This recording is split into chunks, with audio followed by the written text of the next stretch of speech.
Hi everybody, it's Donna from donnasdreamworks.blogspot.com, and today I'm going to put together a card or a couple of cards using scraps.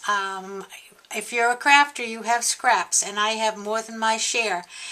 Over at Whimsical Wednesdays, they have a blog, whimsicalwednesdays.blogspot.com. That's hard to say. And they have a challenge going this week on using your scraps. So I put together this card, and I think I'm really enjoying the way it came out. I love it. And so I just wanted to share with you how I put it together using scraps. Now my scraps are separated, my cardstock scraps are separated by color in these envelopes here. I picked these up at Michael's when they were on sale.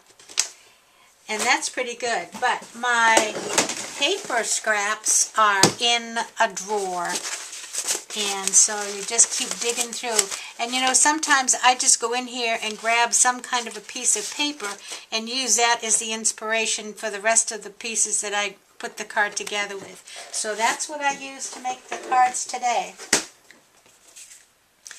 My yellow cardstock is probably Recollections. I have a lot of the Recollections.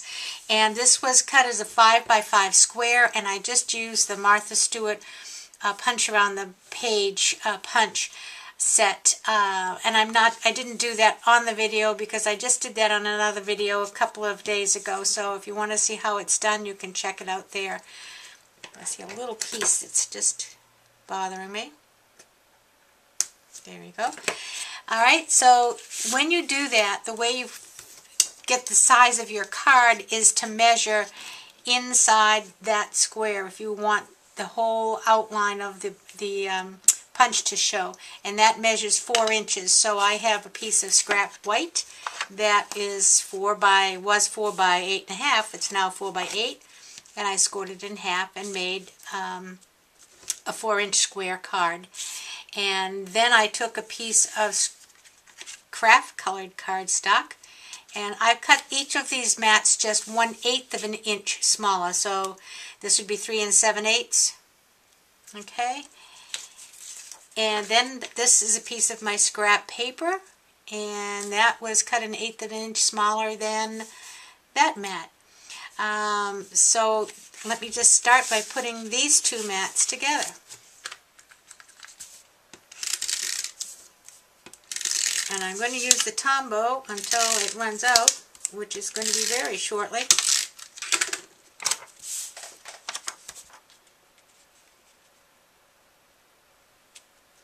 Whoops. You know, it's really more difficult to put these pieces together when you only leave 1/8 of an inch. It's harder to see the border being equal all the way around. Alright. And the next thing I used was a piece of paper doily. Actually, this was a paper doily, and I cut it in half because I was going to make 2 cards, and I'm going to put that right up at the top here.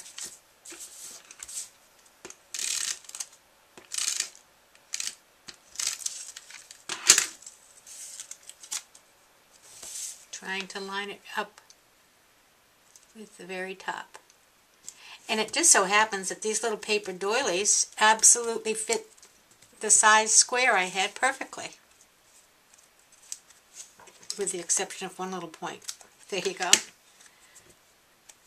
Chelsea's been up here on my desk, my cat, and I notice her left behind her cat here.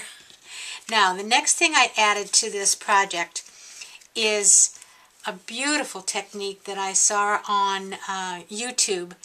And Karen, who's one of the design people over at Whimsical Wednesdays, actually used one of these on her card. And if you go over to that site, which will be on my blog, she'll lead you to the girl that did the tutorial.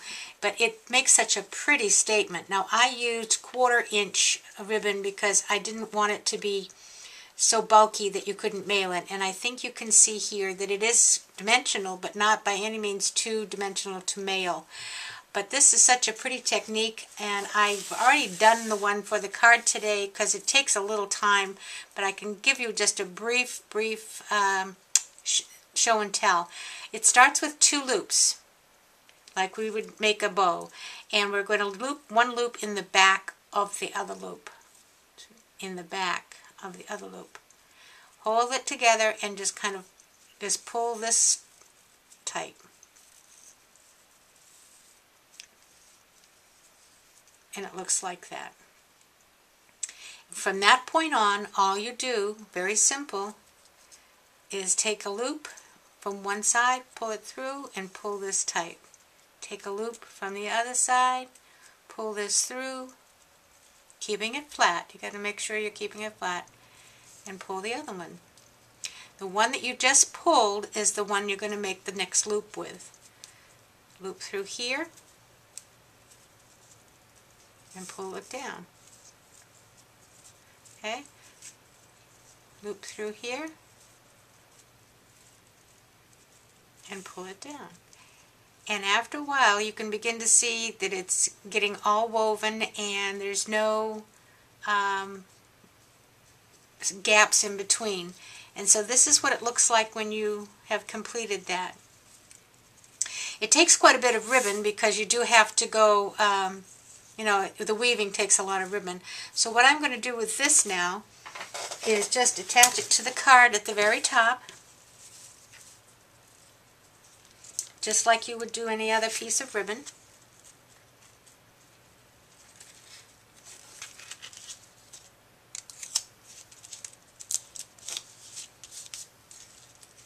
And I got it just long enough. It has a little stretch to it.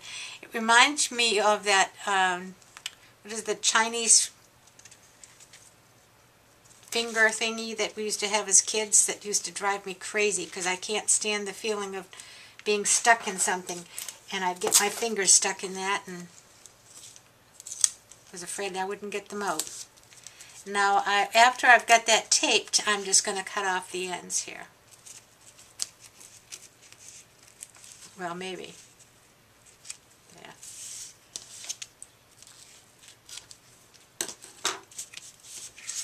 So there you go. And the rest was just playing around with some embellishments. So I have a pretty flower here that is a Cane Company flower. And we're going to put that over here. Then I found these little thingies. These are from Cloud9 Design. And there's some little yellow flowers. So I added them along the bottom. And they have a little bling in the middle. It doesn't pick up too well, I don't think, on the camera, but it does have some bling. And now I'm going to mount it on the white card, which I didn't do the first time. And I'm going to use my ATG for that. And I'll tell you why it's better to do this first. It's because I put glitter and glitter glue, not glitter glue, but glue pen to glitter the front of the card. And then, of course, as I turned it over, it was getting glitter on everything.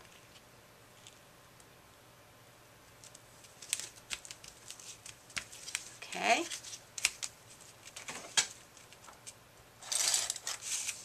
Really kind of fun to put these together when you're using your scraps. In fact, you know, a lot of these embellishments, although they're not scraps, they're from open packages and things like that, and you know, you put them in a drawer and you tend to forget you've even got them, so it's fun to go hunting to find things to use. And that fits nicely right in between that scallop edge. So the last part of this is that I just took these flowers that are very pale on here, and for a couple of them I just went around them with my glue pen.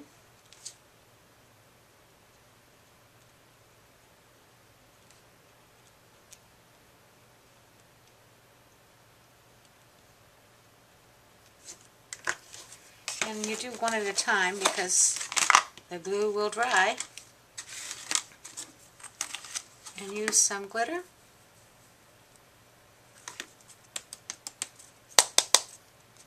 And don't bang on the edge, Donna. There you go. Pretty. We'll do another one. Probably over here. This glue pen is great for this kind of work because the tip is so fine that you can really make a good outline. I think I can get these two done at the same time. And of course, the thicker your outline, the thicker your glitter is going to be.